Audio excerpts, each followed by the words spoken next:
Hello and welcome back to Sharewala. So discuss करेंगे कल की निफ्टी बैंक निफ्टी स्ट्रेटजी और साथ ही वीकली व्यू क्या रह सकता है मार्केट का, उसके बारे में हम बात करेंगे। सो 15 मिनट्स का ये बैंक निफ्टी का चार्ट है और आप देख सकते हैं कुछ लेवल्स मैंने ऑलरेडी इसमें मार्क किए हुए हैं। जब हम चार्टिंग करते हैं दैट मीन्स कि जब लेवल्स फाइंड आउट करते हैं तो ज़्यादातर मैं 15 मिनट्स के टाइम फ्रेम को प्रेफरेंस देता हूँ इंट्राडे के चार्ट के लिए। और जब आपके लेवल्स सब प्लॉट हो जाए देन उसके बाद एक बार 1 आवर का चार्ट भी देख लेना सही रहता है। और साथ ही साथ जब आप लाइव ट्रेडिंग करते हैं उस टाइम पे 5 मिनट्स का जो टाइम फ्रेम होता है वो मुझे लगता है कि आइडियल है इंट्राडे ट्रेडिंग के पर्पज से। नाउ जो बैंक निफ्टी का लास्ट सेशन रहा है तो उसके अगर 15 मिनट्स का टाइम फ्रेम आप लगाएंगे तो आप देखेंगे कि एक एम टाइप का पैटर्न यहाँ पे फॉर्म हो रहा है। ठीक है, ये एम टाइप का पैटर्न यहाँ पे फॉर्म हो रहा है। इस एम पैटर्न को लास्ट सेशन में ब्रेक तो नहीं किया है बैंक निफ्टी ने, बट हो सकता है कि कल के दिन ये ब्रेक हो सकता है, ऐसा कंफर्म नहीं है। तो जो इसका बेस है इसको हम एक सपोर्ट के तरह मार्क करके चलेंगे। इस तरीके का एक लेवल यहाँ पे मैंने मार्क किया हुआ है।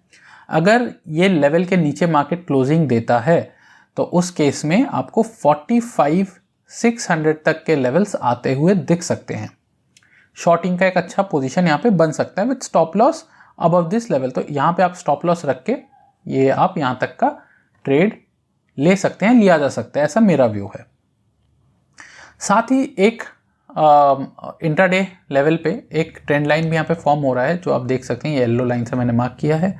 अगर इस ट्रेंड लाइन को ब्रेक करता है, उसके ऊपर क्लोजिंग देता है तो उस केस में जो मार्केट है वो यहाँ तक जा सकता है। ठीक है, विच इज अप्रॉक्सीमेटली 46,450 से 46,500 का लेवल है। तो यहाँ तक मार्केट टच करने की क्षमता रखता है। ओवरऑल मार्केट का जो स्ट्रेंथ है वो पॉजिटिव है। बाय ऑन डिप्स की स्ट्रेटजी आपको लेके चलनी है, बहुत ज़्यादा शॉर्टिंग की तरफ ध्यान नहीं देना है। हाँ, शॉर्ट आप तभी करेंगे जब आपको दिखे कि एक इंट्राडे लेवल पे एक रिवर्सल आ रहा है या एक रेजिस्टेंस जोन पे पहुंच के वहां से रिवर्सल का कोई पैटर्न फॉर्म हो रहा है तो आप शॉर्ट कर सकते हैं। बट अगेन अगर आप शॉर्ट कर रहे हैं तो अपना एसएल जो है उसको ढंग से रखिए, उसको बहुत ज़्यादा ब्रॉड मत करिए, क्योंकि ओवरऑल जो स्ट्रक्चर है वो पॉजिटिव ही है मार्केट का, जिसको हम अभी बात करेंगे अपना जो डेली चार्ट है उसमें। 45,600 अगर ब्रेक होता है तो इसके बाद जो नेक्स्ट लेवल है वो है 45,300, लेकिन बीच में एक 45,500 का साइकोलॉजिकल लेवल भी है। तो 45,600 के बाद मैं बहुत ज़्यादा प्रेफर नहीं करूँगा कोई शॉर्ट का ट्रेड लेने के लिए। हाँ, आप अगर चाहें तो स्कैल्प ट्रेड ज़रूर एक बार हम ट्राई करके देख सकते हैं ऑन पेपर। ऊपर की तरफ 46,500 एक क्रूशियल लेवल रहेगा। अगर मार्केट 46,500 को ब्रेक करता है, इस लेवल को अगर ब्रेकआउट देता है तो उस केस में 250 से 300 पॉइंट का अपसाइड मार्केट दिखा सकता है। अब यहाँ पे क्योंकि हमने ब्रेकआउट की बात की है तो एक चीज़ मैं बताना चाहूँगा, जो भी बिगिनर्स हैं ब्रेकआउट पे कभी भी कैंडल के क्लोजिंग से पहले ट्रेड नहीं लेना है। वैसे तो किसी भी कैंडल के क्लोजिंग से पहले हम ट्रेड नहीं प्रेफर करते हैं, हमेशा कैंडल को क्लोज होने दीजिए, उसके बाद ट्रेड लेना है नहीं लेना है वो डिसाइड कीजिए। अगर आप ऐसे ट्रेड ले रहे हैं कि कैंडल यहाँ पे बन रहा है, जस्ट इसको क्रॉस ही किया, अभी क्लोज नहीं हुआ और वहाँ पे आप ट्रेड बना रहे हैं, तो वो गलत हो जाता है। कई बार वो आपको फॉल्स ट्रेड दे देगा, फॉल्स इंडिकेशन दे देगा और आप अच्छा खासा पैसा उसमें लूज कर दोगे। तो पहला जो ब्रेकआउट होता है, जो ब्रेकआउट कैंडल जिसे हम कहते हैं, उसको बनने दीजिए। उसके बाद एक और कैंडल बनने दीजिए जो आपको कंफर्मेशन देगा। कंफर्मेशन कैंडल बनने के बाद इन दोनों कैंडल में से जिस भी कैंडल का सबसे हाई रहेगा, जो भी विक है, उसको आप मार्क कर लीजिए, वो आपका एंट्री पॉइंट होगा। उसके बाद का कोई भी कैंडल, फर्स्ट सेकंड थर्ड कोई भी कैंडल अगर इस लेवल को ब्रेक करता है तो यहां पे आपकी बन जाएगी एंट्री और एसएल बनेगा इस ब्रेकआउट लेवल के नीचे। ठीक है, जस्ट इस ब्रेकआउट लेवल के नीचे। या फिर अगर कैंडल है अच्छा खासा, अगर स्विंग यहाँ पे आपको मिल रहा है तो उस कैंडल के नीचे भी आप रख सकते हैं। ठीक है, कैंडल का जो लो है पिछले फर्स्ट या सेकंड कैंडल का, तो वहां पे भी आप लो में रख सकते हैं, डिपेंडिंग ऑन कि कैंडल कितना बड़ा है। अब इसमें एक और चीज आपको ध्यान देने वाली बात है कि अगर ब्रेकआउट कैंडल्स बहुत बड़े बन रहे हैं, जो ब्रेकआउट कैंडल है वो बन गया इतना बड़ा, फिर उसका दूसरा कैंडल इतना बड़ा, ठीक है, तो ऐसे में क्या होगा कि आपका जो मोमेंटम था वो ऑलरेडी एब्जॉर्ब हो चुका है इन दोनों कैंडल्स में, तो वहां पे आपको कोई भी एंट्री नहीं बनानी है। ठीक है, क्योंकि अगर एंट्री बनाएंगे तो बहुत ज़्यादा चांसेस है कि वहाँ पे आपका प्रीमियम एकदम से कम हो जाए, जैसे ही एक छोटा सा कैंडल बनेगा रेड में तो प्रीमियम एकदम से डिक्रीज होगा, क्योंकि IV यहाँ पे बढ़ चुका था, अब IV एकदम से कम होगा। ठीक है, तो ऐसे में बेस्ट यही होता है कि ब्रेकआउट होने के बाद अगर बड़े कैंडल के साथ ब्रेकआउट हो रहा है तो आप वेट कीजिए, रिट्रेसमेंट आएगा। रिट्रेसमेंट जब आ जाए तो उसके बाद रिट्रेसमेंट के बाद यहाँ पे एंट्री करिए, SL आप यहाँ पे रखिए और आपका रिस्क टू रिवॉर्ड अच्छा मिलेगा। सो अब आ जाते हैं निफ्टी 50 पे। निफ्टी 50 में जो लेटेस्ट स्विंग हाई है वो है ये वाला 19,820। अगर इस लेवल को ब्रेक करता है तो यहाँ से फिर आपको एक further upside move towards the all time high which is 20,000, जो कि इसने लास्ट टू लास्ट सेशन में टच किया था, वहाँ तक वापस से जाता हुआ दिख सकता है, क्योंकि यहाँ पे एक गैप भी है। तो इस गैप को फिल कर सकता है अगर 19,820 के ऊपर मार्केट सस्टेन करता है तो। निफ्टी 50 की बात कर रहे हैं। डाउन साइड में जो इमीडिएट सपोर्ट है वो है 19,680, जो कि अप्रॉक्सीमेटली लास्ट सेशन का लो था। अगर ये ब्रेक होता है तो इस केस में आपको 19,550 तक के लेवल्स निफ्टी 50 दिखा सकता है। तो इन लेवल्स को आप मार्क करके रख सकते हैं अपने चार्ट पर, इसके अकॉर्डिंगली ही ट्रेड करें।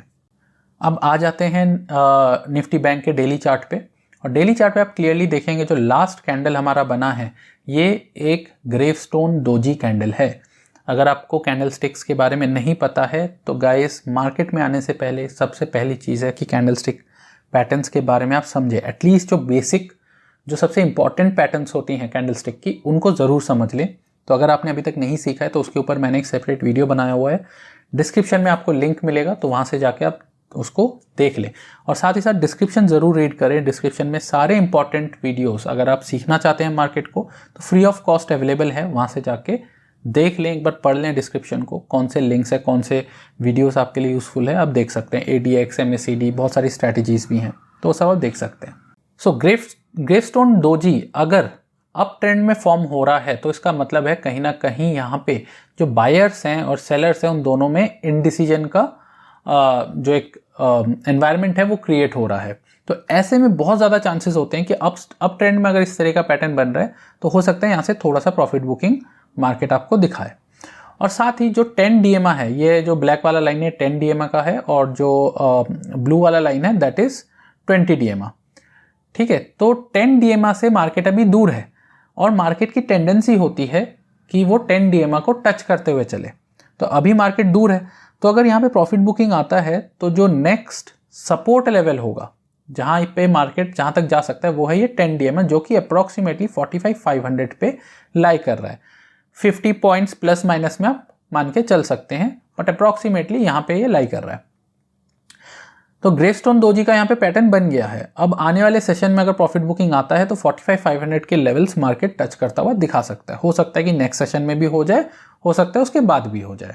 दूसरा कंडीशन ये होता है कि क्योंकि ये इनडिसीजन है तो ज़्यादातर चांसेस तो यही होते हैं कि इसके बाद प्रॉफिट बुकिंग हो। जैसे कि यहाँ पे आप देख सकते हैं डोजी कैंडल बना अप ट्रेंड में, फिर उसके बाद एक प्रॉफिट बुकिंग आया, ठीक है, फिर मार्केट ऊपर गया। अभी ये बन रहा है तो हो सकता है यहाँ से एक प्रॉफिट बुकिंग आए, फिर मार्केट ऊपर जाए फ्रेश हाई के लिए। या ये भी हो सकता है कि मार्केट इस पैटर्न को रिजेक्ट कर दे और इसके हाई पे जाके क्लोज हो। अगर इस पैटर्न को रिजेक्ट करके इसके हाई पे क्लोज होता है एक अच्छा कैंडल बना के, तो फिर यहीं से फ्रेश मूव अपसाइड में आपको दिख सकता है।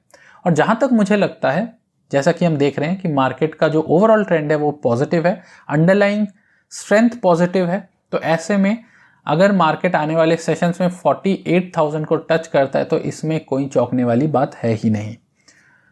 या तो ये थोड़ा सा रिट्रेस होके फिर जाएगा या फिर यहीं से इस पैटर्न को रिजेक्ट करता हुआ सीधा ऊपर जाएगा, तो उसमें कोई चौंकने वाली बात नहीं है। तो ये चीज़ आप ध्यान में रखिए। ओके, सो अब निफ्टी में आ जाते हैं। निफ्टी 50 का डेली चार्ट है और इसमें आप क्लियरली देख सकते हैं 20,000 के लेवल को हमने मार्क किया हुआ था और 20,000 के लेवल को एग्जैक्टली टच करके मार्केट नीचे आया है और एक बियरिश कैंडल यहाँ पे बना है निफ्टी 50 में। हालांकि एक यहाँ पे सपोर्ट है विच इज ऑफ 10 DMA, ठीक है, 10 डे एक्सपोनेंशियल मूविंग एवरेज, जो कि लाई कर रहा है लगभग आप मान के चल सकते हैं 19,700 के आसपास, ठीक है, 19,650 से 19,700 के आसपास लाई कर रहा है। अगर ये 10 DMA को तोड़ता है तो उस केस में 20 DMA को अप्रोच करने की कोशिश कर सकता है विच इज अप्रॉक्सीमेटली 19,450। और वही चीज़ हमने इंट्राडे में भी मार्क किया है कि 19,550 से 19,500 का लेवल हमने सपोर्ट पे मार्क किया हुआ है, ठीक है। तो ये चीज़ आपको ध्यान में रखना है कि अगर डेली चार्ट में 10 DMA ब्रेक कर रहा है, उसके नीचे क्लोज हो रहा है, तो 20 DMA को अप्रोच कर सकता है निफ्टी 50। जो मेजर सपोर्ट है निफ्टी 50 का वो लाई कर रहा है 19300 पे, ठीक है, ये वाला जोन, ठीक है, 19300 का जोन है। तो इस जोन में एक मेजर सपोर्ट लाई कर रहा है निफ्टी 50 के लिए। 20,000 को अगर ब्रेक करेगा तो इस केस में फ्रेश हाई की तरफ मार्केट जा सकता है। बट अगेन, जैसा कि मैं हमेशा बोलता रहा हूं कि मार्केट का टॉप और बॉटम कोई भी प्रेडिक्ट नहीं कर सकता, ठीक है। अगर आप ये सोच रहे हैं कि मार्केट अभी बहुत ज़्यादा ऊपर चला गया, अब यहाँ से तो नीचे आएगा ही आएगा, तो ये बहुत गलत सोच है। ऐसे में इस सोच के साथ अगर आप चलेंगे तो बहुत ज़्यादा चांसेस है कि आप ट्रैप हो सकते हैं, आपका पैसा निकल सकता है, आपका कैपिटल ज़ीरो हो सकता है। तो इस तरीके से बिना एनालिसिस के प्रेडिक्ट ना करें। अभी लॉन्ग साइड की अगर बात करें तो लॉन्ग साइड में कोई लेवल्स प्रेडिक्ट करना इज़ वेरी डिफ़िकल्ट, बिकॉज की पूरा ही अनचार्टेड एरिया है, अभी तक मार्केट इन लेवल्स को टच ही नहीं किया। तो यहाँ पे आप रेजिस्टेंस सपोर्ट फाइंड आउट कर ही नहीं सकते। डाउन साइड में आपके पास सपोर्ट्स हैं, तो उन सपोर्ट से ही आपको काम चलाना पड़ेगा। नीचे की तरफ सपोर्ट, अगर मार्केट का अंडरलाइंग स्ट्रेंथ अगर मैं बोल रहा हूँ कि स्ट्रांग है, तो दैट मीन्स कि जो भी सपोर्ट एरिया है वहाँ पे अगर मार्केट आता है तो वहाँ से आप पुल बैक का ट्रेड ज़रूर ले सकते हैं। लेकिन ऊपर की तरफ कहाँ पे मार्केट टॉप बनाएगा और वहाँ से रिवर्सल होगा, वो चीज़ फाइंड करना इज़ वेरी डिफिकल्ट, और वो पॉसिबल ही नहीं है, कोई भी नहीं कर सकता है। सो वीडियो अगर अच्छा लगा तो चैनल को सब्सक्राइब कर लें, बेल आइकन को ज़रूर दबाएं ताकि डेली वीडियोस आप मिस आउट ना करें। Thank you, have a nice day.